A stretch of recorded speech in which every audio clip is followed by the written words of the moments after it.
Okay, we are back after a brief hiatus, and today we have the interesting developments out of Russia with the AS-12 nuclear submarine that apparently had a fire on board, resulting in the death of 14. And we will explore the official narrative out of the Kremlin and other corresponding events.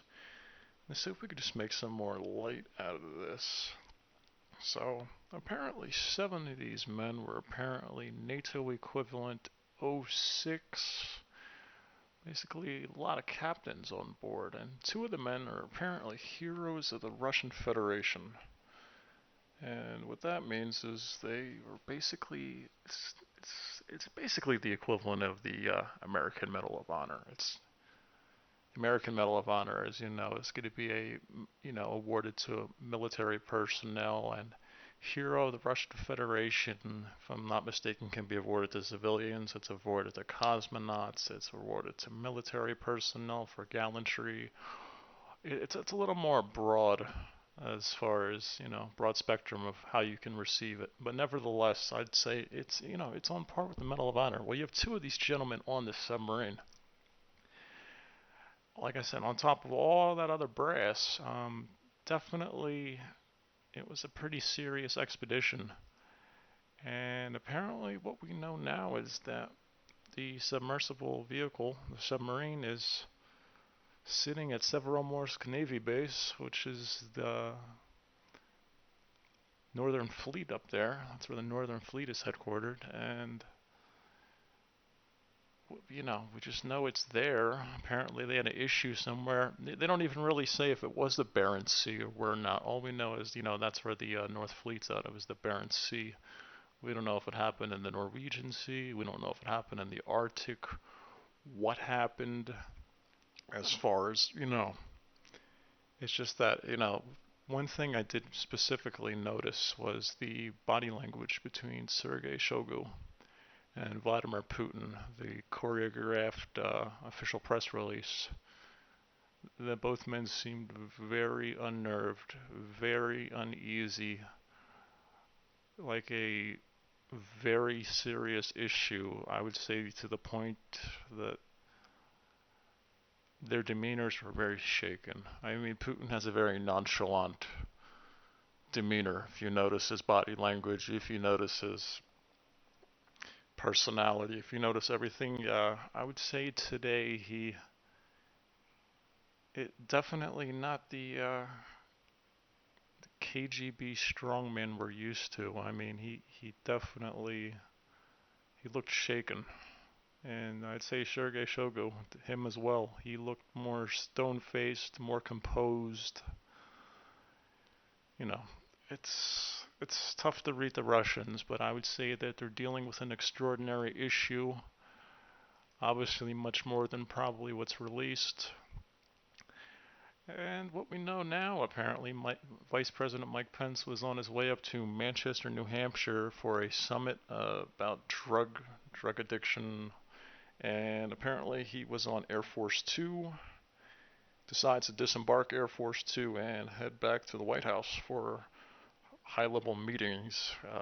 The word emergency has been used in the AP and other news outlets, but they were downplaying that as well. He cancels all meetings for today. Donald Trump has not really been seen today, although he's still active on Twitter. I think the world could be ending and he'd still be active on Twitter. But nevertheless, between Russia and the United States, the top 2 from both sides definitely clear their schedules. There's definitely very unusual activity out of both nations. But as far as what we know, we can only guess really.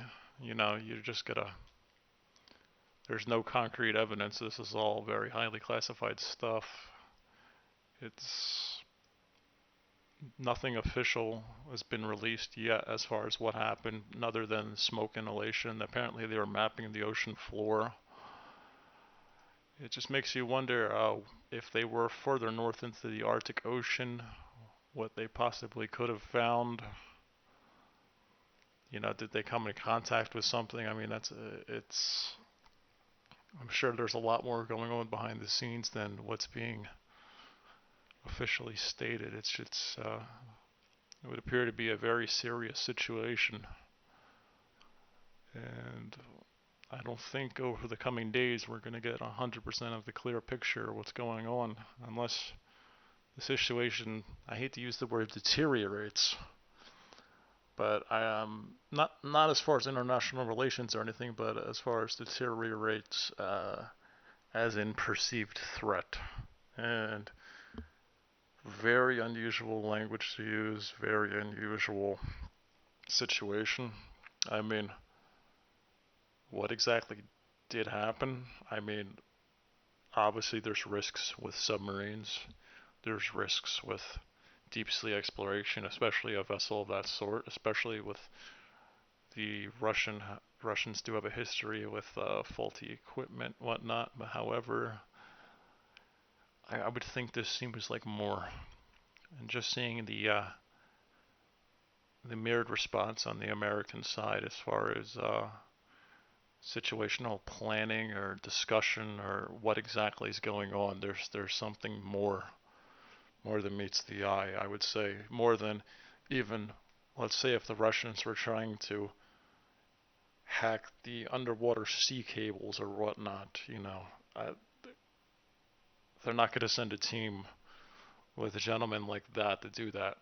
You're going to send a much more I don't want to use the word inexperienced, but you're not going to send some of your top guys to do a mission like that.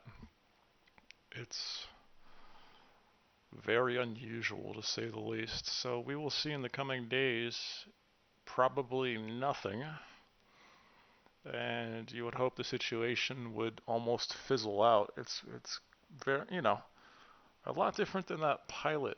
A lot of people were saying that kind of like that pilot out of Area 51 with the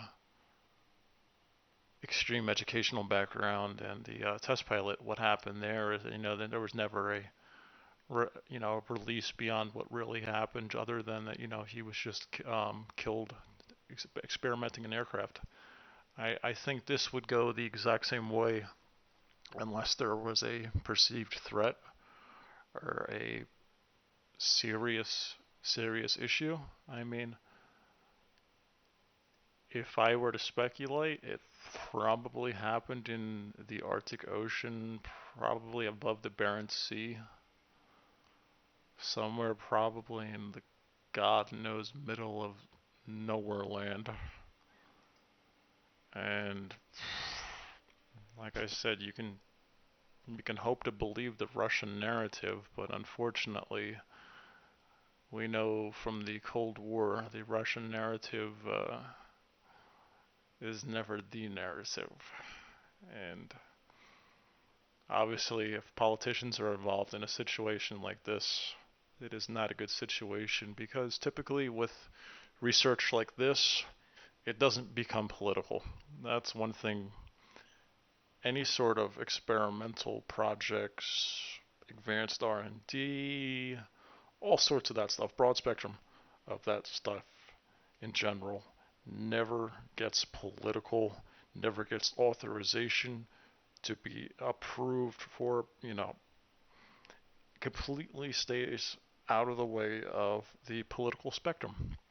So that's what makes this situation unique, which would lead me to say, is there a perceived threat? Is there more? What is going on? It's unfortunately right now it's all speculation, and with speculation, it's you can presume, but presumption, without having facts is complete bullshit. So right now, yeah, that's where we're at. Like I said, I think this will fizzle out unless the situation is more dire than we would think it would be, which I hate to say if there's a perceived threat from the Arctic, it's probably not a good sign. Would they engage? Would they try to contact it? What would they do? I'm sure if there was some sort of disturbance or abnormality and the Russians were on their, trying to reconnaissance it, which is probably maybe what the actual event that happened, and for whatever reason the ship washes up with everybody on board dead, or there's some sort of, it's really tough to say, but you can kind of hope that wasn't the case, and it's just the official narrative of, you know, malfunction, or maybe they'll leave it at malfunction, because last thing you want is to have a perceived threat down in the ocean. It's probably not a good situation. It's probably one of those ones, if you leave it alone, it'll stay alone unless it was squawking on the radar or something, or I don't know. Needless to say, hopefully the upcoming July 4th holiday is not filled with fireworks and reminiscent of the movie Independence Day. However, you never know. This kind of does seem like the beginning of a B-rated movie as far as what's happening right now. But needless to say, hopefully the Russian narrative is just that, and maybe if Mike Pence and Donald Trump decide to just hang out and drink beer today in the Oval Office. Who knows? Well, that's all I can really say today. There's not really much information on this that's public, or if I wanted to speculate further, I'd probably be shot like into 1,000 pieces out of a cannon. So I will end it here. If you liked what you heard, subscribe. If you don't, comment below and call me an idiot and discuss. Thank you very much. Have a good day, and may the force be with you. By force, I do mean force. Space Force. Not just kidding. Have a good day, everybody. Just kidding.